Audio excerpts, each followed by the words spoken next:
I think the late 90s and early 2000s on first person shooters just has an aesthetic that'll never be matched. And a lot of the games are really great in my opinion, but they're just so underrated. Humans, they do their, us gamers, am I right, guys? Like bullshit. And they have to say Blood 2 sucks, they have to say Blue Shift sucks, or this or that. I seen a comment on something. It was a YouTube video about Half Life, and they said something like, you know, I want to see the timeline where Blue Shift actually came out on Dreamcast, and then Half Life DK was even more forgotten than it already is, or like whatever the fuck. Yeah, I don't know what it is. It's like good games, they get called shit, or they get forgotten about. But yeah, I unironically like Blood 2, Daikatana,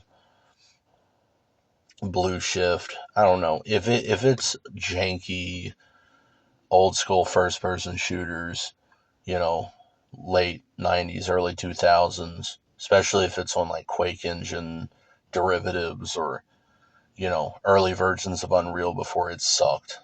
So pretty much everything up to Unreal Engine 3. But I mean, in this context, basically up to Unreal Engine 2, that I'm all for it. I always loved, budget FPS, jank, whatever you want to call it. And I would like to play You Are Empty again, but I don't have an install. Or if it's on one of my backup drives, I don't know, it's just not easily accessible, and I don't know. Some games I won't play as often as I might just because they're such a pain in the ass to get running nowadays. But at least if nothing else, if I'm ever in the mood for Half Life, I can settle for the Steam version. But I might seriously try getting, you know, Blue Shift and Opposing Force running on the One version. Because that's what I had back in the day. I had the Platinum Collection. And as far as I'm aware, so there's another one called Generation or whatever. That one and then Platinum were both the same way, where they're second edition, so to speak. Um, Also included Blue Shift. It's like they included opposing force first, but then I guess the second edition is because Blue Shift came out. I don't know. I had it a couple years after it was new, but yeah, the old PC hardware and games and all that shit. I miss gaming on Windows XP. Especially because it wasn't fucking bloated. You could actually use your hardware to actually play the fucking game and not struggle to run the fucking OS. But yeah, I had mentioned a bunch of stuff about like you know my AMD builds from 2004 that I'm made for Half-Life 2 and all that other shit. And I was talking about the memory at one point, and I also made a post about that. So apparently those motherboards I mentioned only have 3 slots on them, which was kind of odd to me because I feel like that would have been something I would have remembered. But I think what ended up happening is maybe I think it was either you had to have all 3 slots, or if you had the first and third slot filled, that would work too. But you couldn't match memory, so maybe that's what I ended up doing. I had two 512s, but when I wanted to do 2 gigs, I had to get, I couldn't just take 1 gig and stick it in one of the slots. I had to get, two 1 gig sticks and put them a slot apart from each other. Maybe that's why. But I absolutely, had to buy 2 gigs instead of just buying an extra one. So, I mean, that explanation would work too, and that would make sense why I misremembered it. But I even forgot about shit like that, like the idea of a motherboard having only 3 RAM slots on it. But supposedly the Athlon 64 was like the budget series or whatever. I mean, they were fairly high end for the time. I mean, I guess the Athlon 64 FX was the like super high tier, but most of the time you really don't need that. Anytime I built a system, um, I'll get something that's sort of like high tier but not highest tier. Because a lot of times the highest tier CPUs means you're spending an extra $500 to get like, 10-15% extra performance or whatever, and it just ends up not being worth it. But pretty much every PC I built in the past was fairly cutting edge for, when I built it. The last one I had lasted me like 15 years. But, it also helps that mostly I play, 20-year-old video games. But I mean, they just don't fucking make anything worth playing anymore. You know, I hate the idea I have to keep relying on 20, 30-year-old games. I mean, it's fine because at least they're good, you know. But yeah, just the aesthetic, it's sort of like I mentioned in a way with the sound design in Half-Life 1 and how if Half-Life 2 era graphics had been possible at the time, then the sound design in Half-Life 1 probably wouldn't have been as good as it was because in a way it was sort of there to compensate for a lack of graphics possible at the time. Something like that, a similar sort of situational aspect where a lot of these games, they only worked to the extent that they were a byproduct of whenever they were created. The socio-cultural stuff, the technology available at the time.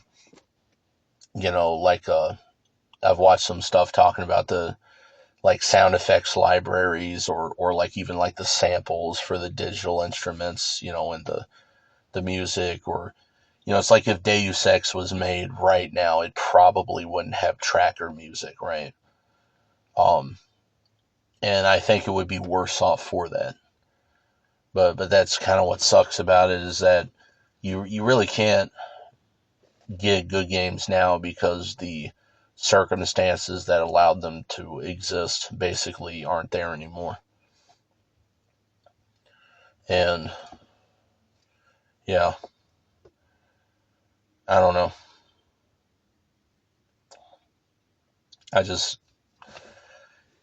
I guess maybe true nostalgia. Yeah, a lot of times I wish I could just go back to being, 12 years old and just being in awe that I could play, you know, Half Life at, 12 frames per second or whatever.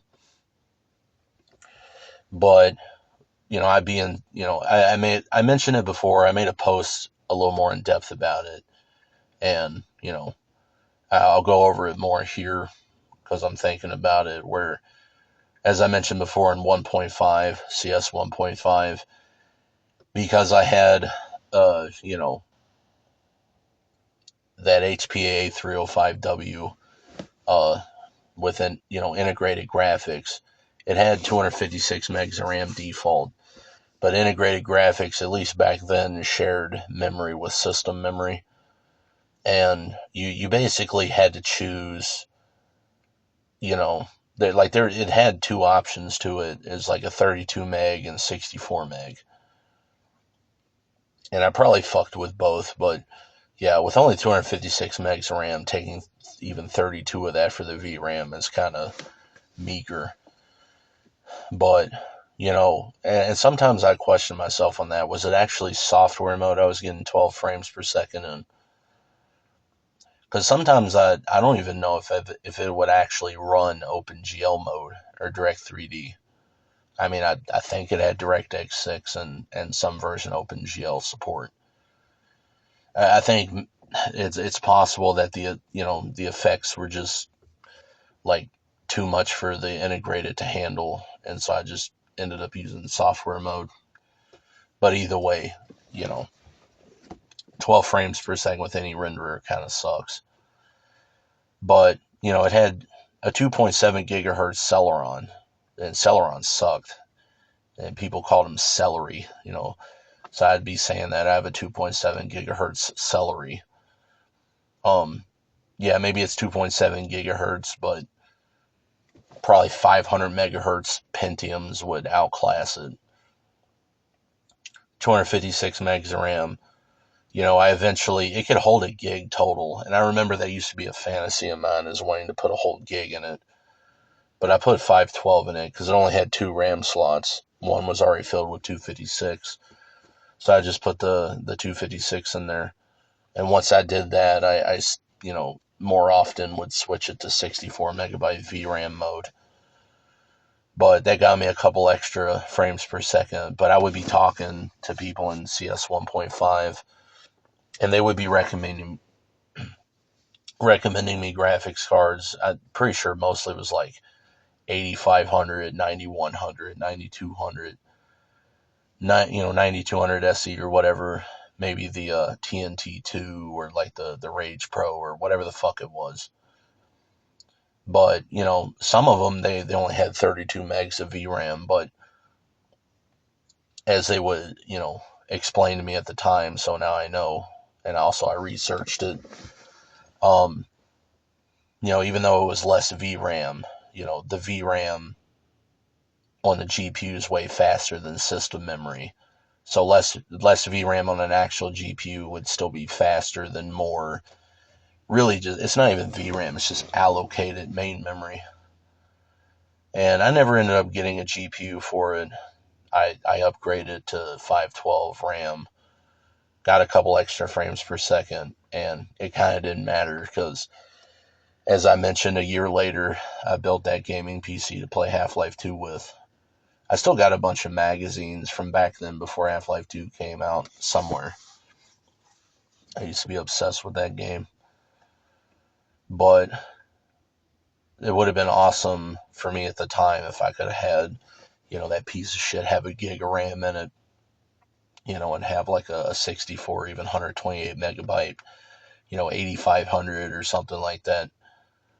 I mean, it would have been half decent for the time. Now those, the old school GPUs and all that are pretty laughable. They have 2, 3, 4 gigaflops total, right? And it's like now modern GPUs are fucking hundreds of flops, gigaflops or whatever. 32, 64, 128 megs of RAM. Um, Pretty sure Doom 3 was originally designed for the ultra setting to use 512, but when it came out, 512 didn't even exist yet. I mean, nowadays even 512 is laughable, right? Motherfuckers got 4, 6, 8 gigs of RAM, 12 gigs of VRAM. It's kind of nuts how far the hardware has come, and yet the graphics now they haven't changed in like fucking 10 years. Right? In a lot of ways, they look worse than 20-year-old games, right? Like Stalker Shadow Chernobyl is almost 20 years old.